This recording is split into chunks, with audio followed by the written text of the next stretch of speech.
Hello friends, आज हम बात करने वाले हैं यूपी ट्रिपल सी एग्ज़ाम 2022 पेट एग्ज़ाम पेपर के बारे में। जैसा कि हम जानते हैं, हमारा अभी हाल ही में पेट एग्ज़ाम हुआ है 15 अक्टूबर को। तो आज हम उसका क्वेश्चन देखेंगे कि किस प्रकार से उसमें क्वेश्चन आते हैं। और जिन्होंने भी हमारा चैनल सब्सक्राइब नहीं किया वो प्लीज़ सब्सक्राइब कर लें, ताकि ऐसे ही न्यू अपडेट्स, जो भी न्यू पेपर्स होते हैं, वो आपको यहाँ पर मिलते रहें। तो आइए शुरू करते हैं। जैसा कि आप देख रहे हैं, समय 2 घंटे दिया जाता है, पूर्णांक 100 नंबर का होता है। आइए अब हमारे क्वेश्चन की ओर चलते हैं।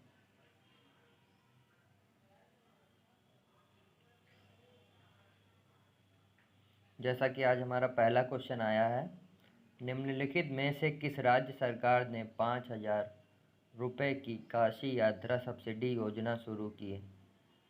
तो ऑप्शन नंबर है इनमें से कोई नहीं, तमिलनाडु, कर्नाटक, केरल। तो हमारा तमिलनाडु ऑप्शन सही है। काशी यात्रा सब्सिडी योजना तमिलनाडु ने शुरू की।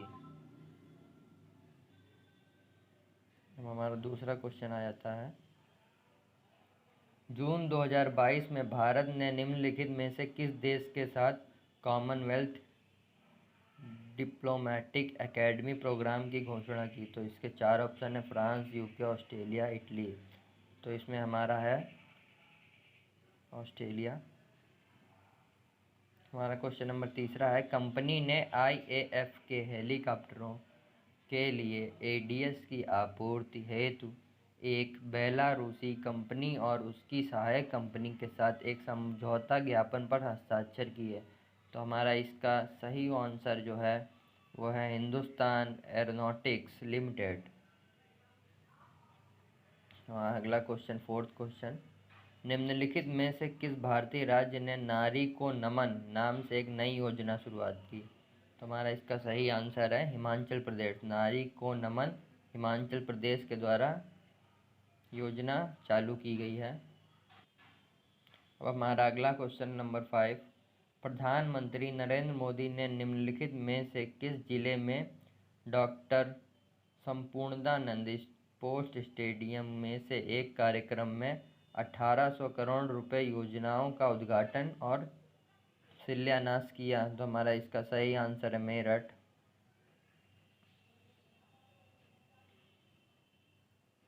क्वेश्चन नंबर 6, किस संस्थान ने इंडियाज बूमिंग गिग एवं प्लेटफॉर्म इकोनॉमी शीर्षक से एक रिपोर्ट जारी की? तो इसका हमारा सही आंसर है अंतर्राष्ट्रीय श्रम संगठन। निम्नलिखित में से कौन सी राज्य सरकार सिंगल एंट्री मल्टीपल एग्जिट के विचार पर एक एजुकेशन टाउनशिप बनाने की योजना बना रही है? जैसा कि हमारे चारों ऑप्शन है, कर्नाटक, राजस्थान, हरियाणा, उत्तर प्रदेश। इसमें हमारा सही ऑप्शन है वो है राजस्थान। जैसा कि अभी हमारे ये सब जीएस के क्वेश्चन चल रहे हैं। हमारा क्वेश्चन नंबर 8, निम्नलिखित में से कौन सा भारत का सबसे छोटा केंद्र शासित प्रदेश है? तो हमारा सबसे छोटा केंद्र शासित प्रदेश है लक्षद्वीप। क्वेश्चन नंबर 9, छात्र पारिस्थितिक के लिए एक नया डिजिटल प्लेटफॉर्म कैंपस पावर किस बैंक द्वारा लॉन्च किया गया है? तो इसका सही आंसर है भारतीय स्टेट बैंक। हमारा जो अगला क्वेश्चन है, भारत के कितने राज्य बांग्लादेश के साथ सीमा साझा करते हैं? तो भारत के 6 राज्य बांग्लादेश के साथ सीमा साझा करते हैं। हमारा जो नेक्स्ट क्वेश्चन है, क्वेश्चन नंबर 11, निम्नलिखित में से पोलैंड की राष्ट्रीय मुद्रा क्या है? जॉल्टी। पोलैंड की राष्ट्रीय मुद्रा हमारी जॉल्टी है। और जो क्वेश्चन नंबर अगला है वो है खाली जगह, उत्तर प्रदेश का एक लोकप्रिय शास्त्रीय नृत्य है कथक। कथक उत्तर प्रदेश का एक लोकप्रिय शास्त्रीय नृत्य है।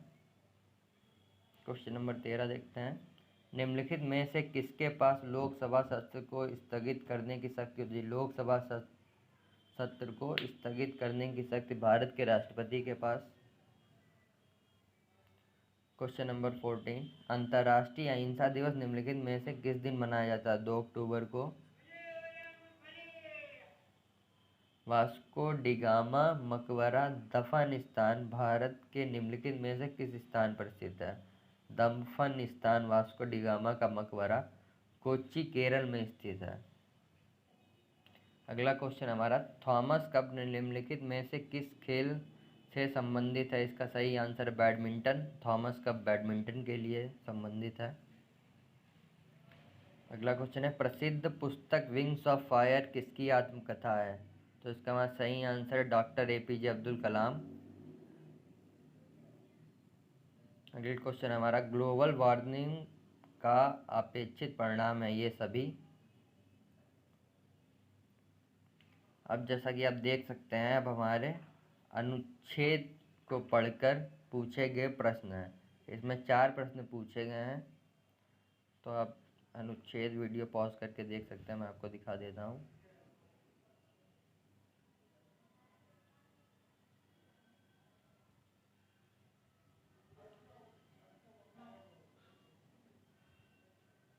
आप इसे पढ़ भी सकते हैं।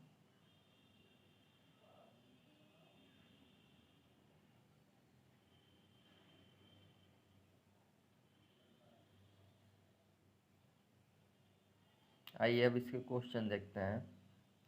जैसा कि हमारा पहला क्वेश्चन है, आजकल पढ़े लिखे नवयुवक विदेश क्यों जाते हैं? सर्वाधिक सबल तर्क कौन सा लगता है? तो इसका हमारा सही आंसर है माँ बाप का सपना पूरा करने, सुख चैन की जिंदगी बसर करने तथा समाज के लिए प्रतिष्ठा बढ़ाने के लिए। हमारा अगला क्वेश्चन है क्वेश्चन नंबर 20, इस प्रकार के व्यवहार से वे हमारे साथ कैसे रह पाएंगे? यह कैसे कौन से व्यवहार की ओर संकेत है जिससे उनकी संतान उन्हें अपने साथ नहीं रख पाती? तो इसका आंसर है बच्चों के परिवार के सदस्यों, पत्नी और उनके बच्चों के रहन सहन, खान पान, पहनावे और चाल चलन पर ऐतराज और कटाक्ष करते हैं। नेक्स्ट क्वेश्चन है हमारा, विदेश में जा रहे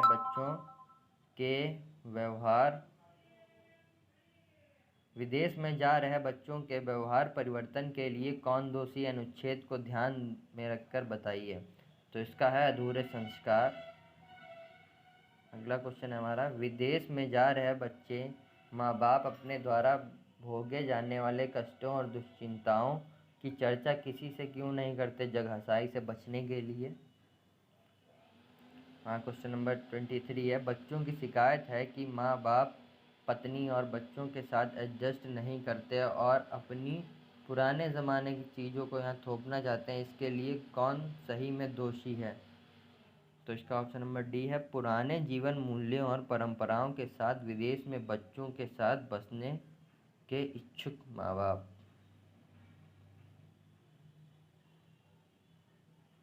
हमारा फिर से एक अनुच्छेद आता है, 2 अनुच्छेद आते हैं आपके पेट एग्ज़ाम पेपर में, सभी एग्ज़ाम में देखा गया है ये। तो चलिए आज इसे पढ़ते हैं। आज परिवारों का विघटन होता जा रहा है, परिवार सीमित और छोटे होते जा रहे हैं। पढ़े लिखे परिवारों में 1 या 2 बच्चे ही होते हैं। माँ बाप अपने उपलब्ध संसाधनों से बड़े लाड़ प्यार से बच्चों को अच्छी शिक्षा दिलाते हैं और दुलार के साथ बड़ा करते हैं। पुराने समय का लालियत, चरण वार्षिक, 10 वार्षिक, ताड़ियत वाला फार्मूला बदल चुका है। इसमें लाड़ मिलने के बावजूद आज भी नई पीढ़ी के बच्चे असहनशील होते जा रहे हैं। अगर शिक्षक कथा में उनसे कुछ भी कह दें, घर के माँ बाप को रिश्तेदार भी कह दें, तो वे तुरंत प्रतिक्रिया करते हैं। ग्रहणशीलता समाप्त हो चुकी है और जैसा वे चाहें वैसा करने की आज़ादी उन्हें चाहिए। अस्तु येन केन प्रकरण बच्चे पढ़ लिख कर नौकरी पा जाते हैं या अपना काम संभालते हैं। माता पिता धीरे धीरे बूढ़े होते जाते हैं। उनके द्वारा बचपन के प्यार से लेकर उस समय तक के त्याग और बलिदान उनके अपने बच्चों को भुला दिए जाते हैं। अब माँ बाप बूढ़े और शक्तिहीन हैं और बच्चों पर बोझ। आज के बूढ़े माँ बाप पिछली पीढ़ी के बूढ़े माँ बाप की तुलना में अधिक दयनीय होते जा रहे हैं। उन्हीं के द्वारा पालित पोषित बच्चे उन्हें अपने परिवार का सदस्य मानने से अस्वीकार करते हैं। यही कारण है कि बुढ़ापे में या तो माँ बाप अकेले रहते हैं और या अपने ही घर में दीनहीन से होकर बच्चों का मुँह ताकते हैं। पीढ़ियों के अंतराल से जीवन मूल्यों के तेजी में बदलाव हो रहा है। अच्छी भावना से भी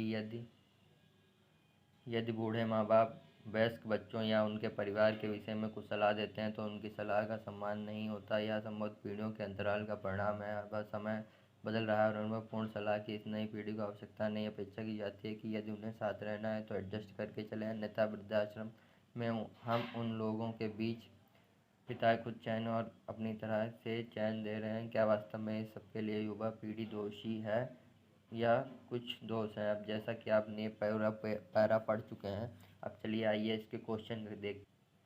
तो इसका क्वेश्चन नंबर फर्स्ट है, आज के बुजुर्गों के लिए बदलते समय की कौन सी सर्वोच्च मांग है जिससे वे चैन से अपना बुढ़ापा काट सकें? तो इसका ऑप्शन नंबर बी सही है। बुजुर्ग बुढ़ापे के लिए कुछ अर्जित करके रखें और अगली पीढ़ी के सदस्यों पर ना बोझ बने और ना ही अपनी राय थोपें। अगला क्वेश्चन है हमारा, कौन से माँ बाप अपने ही घर में दीनहीन से होकर बच्चों का मुंह नहीं ताकते? जो माता पिता बदलते समय के साथ अपने आप को बदल लेते हैं और बहू बेटियों उनके परिवार को उचित सम्मान देते हैं। अगला क्वेश्चन हमारा 26, माता पिता द्वारा प्यार दुलार एवं समस्त साधनों के लिए दिए जाने के बावजूद आज भी युवा पीढ़ी से वह आत्मीयता गायब हो चुकी है जो पुरानी पीढ़ी तक विद्यमान थी। इसका सबसे उचित कारण क्या हो सकता है? तो इसका आंसर है, पीढ़ियों के अंतरण के कारण जीवन मूल्यों के बदलने से युवा पीढ़ी दूरदर्शी और असीमी हो चुकी है और इसकी ग्रहणशीलता कम होती जा रही है। नेक्स्ट क्वेश्चन, संतान के साथ रहने की इच्छा होते हुए भी कई माँ बाप अकेले रहने का कारण कौन सा है? सबसे सबल तर्क कौन सा है? तो इसमें सबसे सबल तर्क है, माँ बाप का संतान और उनके परिवार के प्रति रूखा व्यवहार, प्राणी का संयम और बहु बेटों की जिंदगी में ज़्यादा दखलंदाजी। कौन से बच्चे अपने माता पिता को वृद्धाश्रम में भेज देने की बात करते हैं? इसका सही ऑप्शन है, जो बच्चे संस्कारहीन और अविवेकी हैं और जो अपने भविष्य को नहीं देख पाते। हमारे अगले क्वेश्चन 29 से 33, जैसा कि अब हमारा अंक तालिका यानी आंकड़े तालिका से क्वेश्चन आएगा। वर्ष 2011 से 2015 के दौरान 5 जिलों में प्रतियोगी परीक्षा में उपस्थित उत्तीर्ण और चयनित उम्मीदवारों की संख्या आंकड़े दिए गए हैं। निम्नलिखित अंक आंकड़े अध्ययन करके आधारित प्रश्नों के उत्तर दीजिए। तो जैसा कि आप देख रहे हैं, ये आपको अंक तालिका दी जाती है ऐसे, फिर आपसे क्वेश्चन पूछे जाते हैं। काफ़ी बड़ी अंक तालिका दी है इस बार। आइए इसके क्वेश्चन देखते हैं। पहला क्वेश्चन है, किस जिले के लिए विगत वर्षों में चयनित उम्मीदवारों की औसत संख्या न्यूनतम है? तो हम जब औसत संख्या निकालेंगे तब इसका आंसर बताएंगे। अगला क्वेश्चन है, जिला सी से चयनित उम्मीदवारों का प्रतिशत जिला सी से उत्तीर्ण उम्मीदवारों की तुलना में किस वर्ष से सबसे अधिक है? तो 78।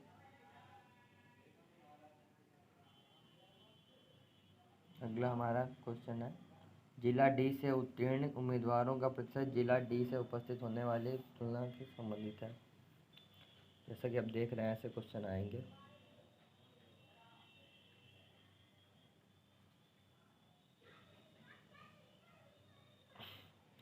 हमारा फिर से अगला क्वेश्चन अंक तालिका के बेस पे दिया गया है, ये देख लीजिए।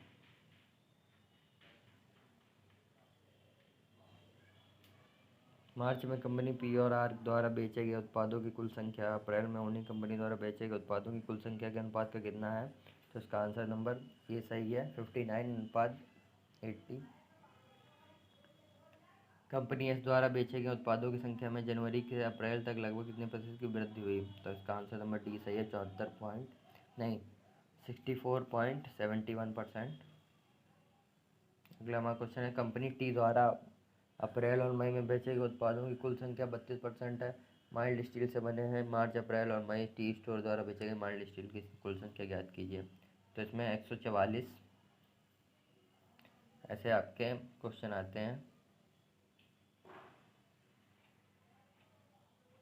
ये देखिए, जैसे कि मैंने सॉल्व किया था पेपर में आपको दिखा रहा हूँ।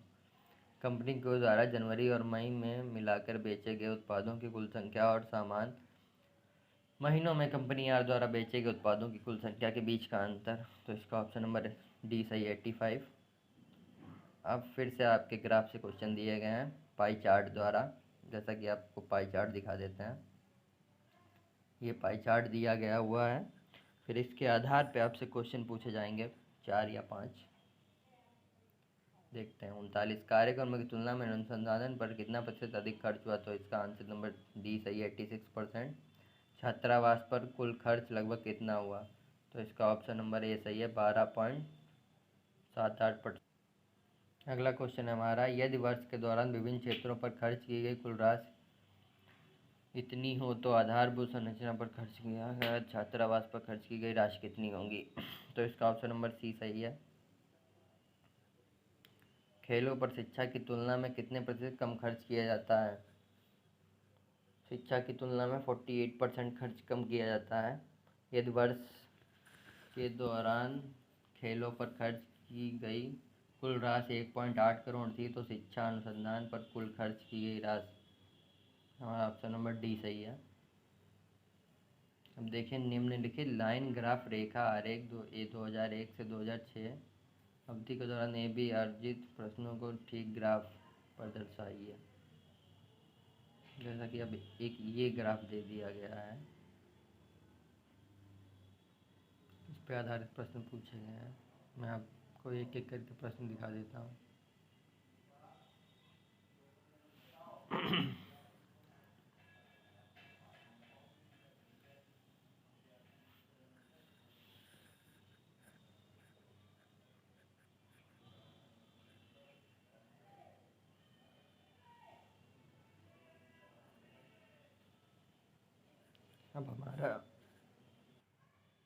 अब हमारे फिर से नए क्वेश्चन चालू हो जाते हैं जो इतिहास या जीएस से पूछे जाएंगे। जजिया फिर से लाने वाले मुगल शासक का नाम लिखिए। औरंगजेब। निम्नलिखित में से किससे अंग्रेजों द्वारा शुरू किए गए सबसे महत्वपूर्ण योगदानों में से एक माना जाता है? रेलवे। 51 हमारा, पंचतंत्र की कथाएं किसके द्वारा लिखी गई हैं? विष्णु शर्मा के द्वारा। गौतम बुद्ध ने सारनाथ में अपना पहला उपदेश धम्मचक्र प्रवर्तन मुद्रा में दिया था। अगला क्वेश्चन हमारा 53 क्वेश्चन, निम्नलिखित में से किस शासक के दरबारी कवि हरिदेश थे? समुद्रगुप्त के। भाई हम अगला क्वेश्चन देखते हैं। 54 1930 में महात्मा गांधी द्वारा सविनय अवज्ञा आंदोलन शुरू करने का कारण? नमक कानून तोड़ने के लिए दांडी मार्च। अगला क्वेश्चन देखते हैं। निम्नलिखित में से कौन सा 1857 विधेयक का परिणाम था? ईस्ट इंडिया कंपनी की शक्तियों को ब्रिटिश क्राउन से हस्तांतरित कर दिया गया। अगला क्वेश्चन है, निम्नलिखित में से कौन पृथ्वी का सबसे बड़ा अंतस्थलीय जल निकाय है? कैप्सिकन सागर।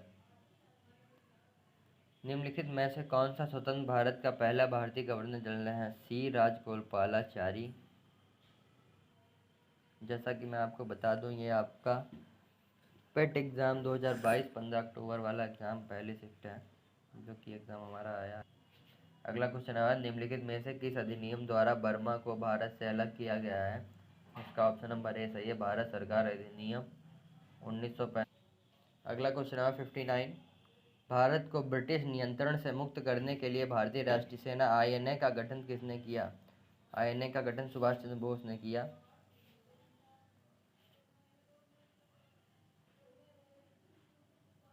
अगला क्वेश्चन है, सागौन के जंगल भारत के निम्नलिखित में से किस राज्य में पाए जाते हैं? मध्य प्रदेश में। 61 क्वेश्चन नंबर है, सामान्य वर्षा में अचानक वृद्धि हो जाती है और कई दिनों तक लगातार जारी रहती है, इसे मानसून का प्रकोष्ठ फटना कहते हैं। क्वेश्चन नंबर 62, जीएमटी का पूर्ण रूप क्या है? Greenwich mean times.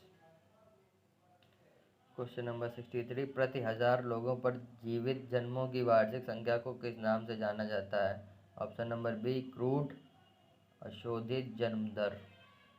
Question number 64, 1969 में कितनी प्रमुख निजी बैंकों का राष्ट्रीयकरण किया गया? 14 बैंकों का राष्ट्रीयकरण किया गया। हमारा अगला क्वेश्चन है, 1991 में आर्थिक सुधारों के बाद उद्योग विशेष रूप से सार्वजनिक क्षेत्र के लिए आरक्षित हो गया। तो हमारा ऑप्शन नंबर सी सही है, परमाणु ऊर्जा उत्पादन। अगला क्वेश्चन है, योजना आयोग के अंतिम उपाध्यक्ष थे? श्री मोंकेट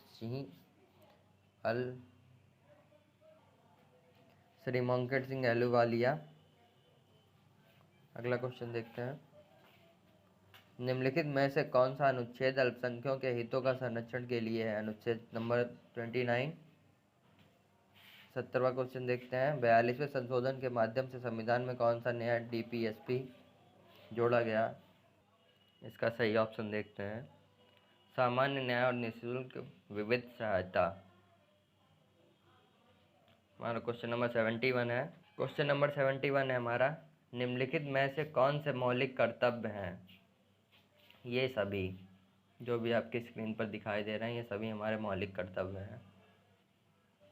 क्वेश्चन नंबर 72 है हमारा, सभी अम्लों में समान तत्व हैं हाइड्रोजन। नॉनस्टिक खाना पकाने के लिए बर्तन से लेपित होता है टेफलॉन। अनुच्छेद 245 के अनुसार खाली जगह का संसद का कार्य है कानून बनाना। सरकरिया आयोग निम्नलिखित में से किससे संबंधित है? केंद्र और राज्य संबंध। प्रकाश वर्ष तारकीय दूरी का एक माप है। अगला क्वेश्चन देखते हैं 77, जो कि मैथ का क्वेश्चन है। इसका सॉल्व करने पर आंसर 7.9 आएगा। अगला क्वेश्चन भी हमारा मैथ का है। इसका आंसर नंबर 35 सही है। अगला क्वेश्चन देखें, निम्नलिखित में से कौन सा सबसे बुद्धिमानी स्तनधारी है? डॉल्फिन। पौधे का विकास किससे प्रभावित होता है? प्रकाश की गुणवत्ता, मात्रा और अवधि। अगला हमारा मैथ से क्वेश्चन है, भिन्न दी गई हुई 4/9, 5/7, 11/13, 13/17 में से सबसे बड़ा कौन सा है? 11/13। क्वेश्चन नंबर 82 हमारा मैथ से है, जिसका सॉल्व करने पर आंसर आएगा 3 + 2√5।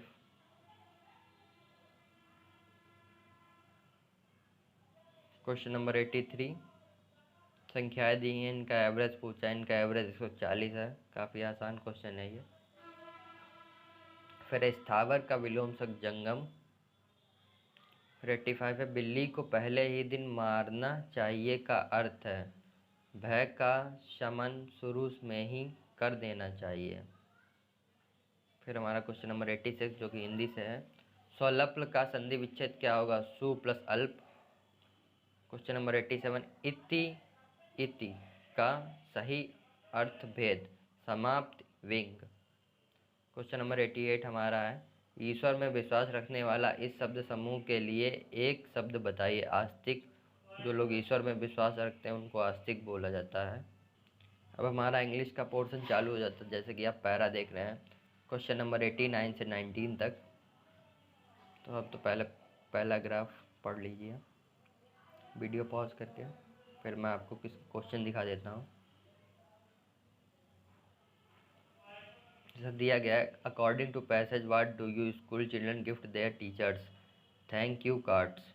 According to the passage, is Valentine day officially a holiday? No. Question number 91 हमारा, choose the correct synonyms of टेम।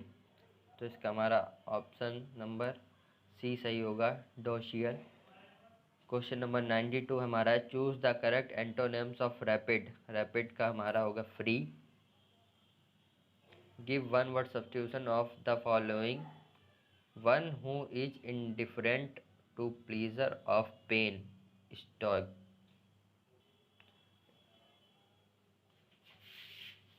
इसका ऑप्शन नंबर सी सही है, स्टॉइस।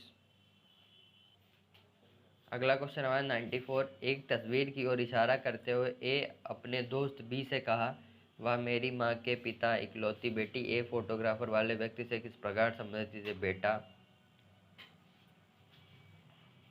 जिन भी लोगों ने हमारा चैनल सब्सक्राइब नहीं किया है वो प्लीज़ सब्सक्राइब कर लें, ताकि आपको नए कंटेंट इस प्रकार मिलते रहें। जो भी पेपर्स होते हैं वो इस चैनल पर आते रहते हैं। हमारा अगला क्वेश्चन है 95, दोनों कथनों को पढ़े हुए और तय करें कि निम्नलिखित में से कौन सा उत्तर विकल्प इन दोनों कथनों से भी संबंधित नहीं है। ये दोनों कथन पढ़ने हैं। फिर हमारा इसका नंबर सी सही है, कथन एक कारण है और कथन दो इसका प्रभाव है। अगला है इंग्लिश में। अगला क्वेश्चन देखते हैं हम। क्वेश्चन नंबर 96 है हमारा, भारत गौरव पर्यटक देश को जून 2022 में रामायण सर्किट के हिस्से में रूप में भारत और के बीच हरी झंडी दिखाकर रवाना किया गया था, श्रीलंका। क्वेश्चन नंबर 97 हमारा, भारत के दोनों देशों के बीच मजबूत और दीर्घकालिक साझेदारी के निर्माण के लिए चल रहे प्रयासों के तहत निम्नलिखित में से किस देश को 75 एम्बुलेंस और 17 स्कूल बसें उपहार की गई थी? नेपाल। क्वेश्चन नंबर 98 हमारा, दिए गए प्रश्न के विकल्पों में से असंगत का चयन कीजिए। इसका आंसर नंबर बी। 99 क्वेश्चन हमारा, 1 जनवरी 2006 को रविवार था, 1 जनवरी 2010 को सप्ताह का कौन सा दिन था? इसका नंबर डी सही है, शनिवार। हमारा जो लास्ट क्वेश्चन है, यदि किसी निश्चित भाषा में एक्टिव कोड के रूप में कोडित किया जाता है तो उस कोड का इफेक्ट को कोडित कीजिए। तो इसका आंसर नंबर हमारा सी सही होगा। जैसा कि आपने देख लिया है कि हमारा जो पेपर था एसएससी का, ये यहीं पे समाप्त होता था। जिन भी बच्चों ने चैनल को सब्सक्राइब नहीं किया है वो प्लीज़ सब्सक्राइब कर लें ताकि आपको लेटेस्ट नोटिफिकेशन मिलती रहे। धन्यवाद।